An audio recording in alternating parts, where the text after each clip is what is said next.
Motivation is a lie. Not because it doesn't exist, but because you've been using it for something it was never built to do.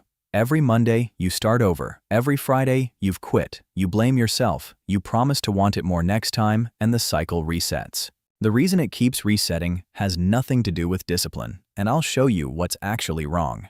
But first, let's get honest about what motivation really is, because it's a feeling, nothing more. Some mornings, you wake up ready to take on the world, and others, you can barely open your laptop. And that's not a character flaw. It's just how feelings behave. They rise and fall depending on your sleep, your mood, whether someone replied to your text last night, what you ate, even the weather outside. Here's the part nobody tells you straight. The entire self-help industry exists to sell you that feeling on demand through the motivational video, the gym playlist, the morning routine of some guy who claims he wakes up at 4 a.m. You watch it, you feel pumped for about 20 minutes, real life crashes back in, and the feeling evaporates. Then you turn the blame on yourself. You decide you just need to want it more. And that's where the whole thing falls apart, because motivation was never the variable that mattered. You've been aiming at the wrong target the entire time. Now let's talk about what doesn't work, because you'll probably recognize yourself in at least one of these. Here's the first thing that doesn't work: trying to force yourself through every day only on willpower. For about 20 years, the dominant theory in psychology was that willpower works like a muscle, and that you only get so much of it before it runs out. It's where advice like, do the hard thing first, or don't make too many decisions in a day, came from. The problem is that when researchers actually tried to reproduce the original experiments under strict conditions, the effect basically disappeared. Which means if you've been beating yourself up because you couldn't push through, you've been fighting a losing battle from the start.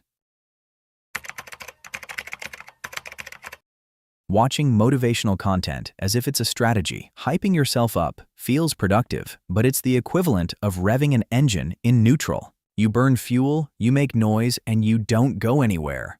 The dopamine hit you get from watching someone else's discipline tricks your brain into thinking you've done something, when all you've done is consume.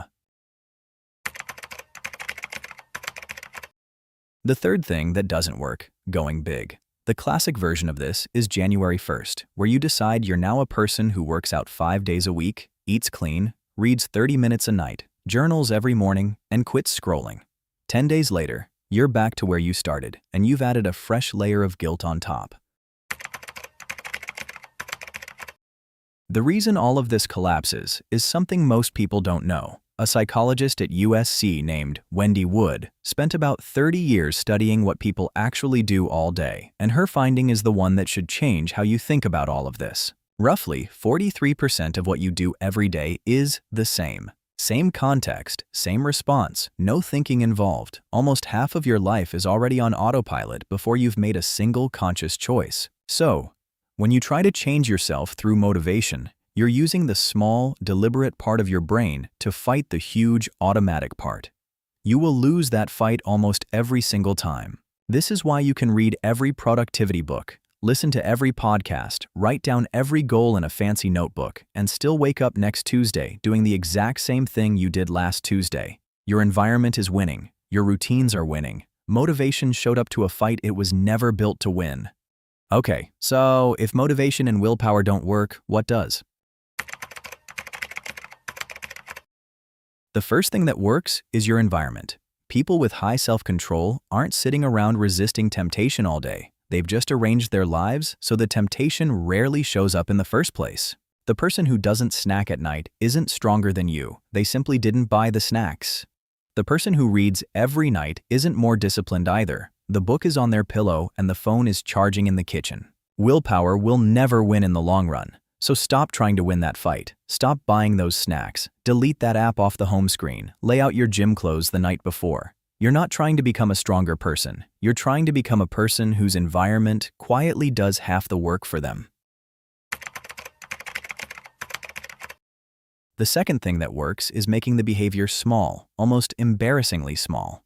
2 push-ups, 1 page of a book. It sounds ridiculous on purpose because the point isn't the 2 push-ups. The point is becoming the kind of person who shows up. You can always do more once you've started, but what you're installing first is the habit of doing the thing, not the thing itself. Most people quit their habits because they made them too big to sustain on a bad day. The smaller you make the entry point, the harder it becomes to skip, and the easier it becomes to keep the chain going. You can also anchor the new habit to something you already do. After I pour my morning coffee, I will. After I sit down on the couch, I will. After I brush my teeth, I will. That isn't a productivity hack. That's how the brain actually wires new behaviors in, by piggybacking on routines that already exist instead of trying to build new ones from scratch. Your identity, and this one matters more than people realize. There's a difference between saying, I want to lose 20 pounds, and saying, I'm becoming the kind of person who trains. Sounds like a small distinction? It isn't. Every time you do the small thing, even when you don't feel like it, you're casting a vote for who you're becoming. Miss a day, you've cast a vote for the old you. Show up, you've cast one for the new you. That's the actual game you're playing, and it's a slower game than the internet wants to sell you, but it's the one that holds. The fourth thing that works is pre-deciding. The format is simple. If this happens, I'll do that. If it's 7 a.m., my running shoes go on. If I open Instagram, I'm closing it within 30 seconds. The reason it works is that you've already made the decision before the moment arrives, which means you aren't negotiating with yourself at 6:58 a.m. when you're warm in bed. You decided last night. The hardest part of any habit is the moment of choice, so you take the choice off the table entirely. One more thing. You know the 21 days to form a habit rule? It's just a myth, and the real average is closer to 66 days, with a range that stretches from 18 days all the way to 254, depending on the person and the behavior. If you've tried something for 3 weeks and it didn't stick, that isn't failure. That's the timeline being wrong. Missing one day doesn't break the habit either. Missing 2 in a row is where things actually start to slip, which gives you the only rule you really need. Never miss twice. Here's the part nobody wants to hear. Motivation is going to leave you, and it always does. And the real question is what you've built underneath it for when it disappears. The people you watch online who look disciplined aren't winning a daily war with themselves. They've designed lives where the right thing is the easy thing, where their identity already matches the behavior, where the decision was made days ago, and where missing one day doesn't snowball into missing a month. You don't need more motivation, you don't need a better morning routine, and you don't need to wake up at 4 a.m. What you need is a smaller starting point, a different room, a clearer identity, and one rule about not missing twice. That's it. That's the whole thing. Stop waiting to feel ready because the feeling isn't coming. Build the systems anyway, and the feeling shows up later after you've already started. Oh, you still here? If so, consider subscribing. I'll post these kind of videos weekly, so yeah. Bye.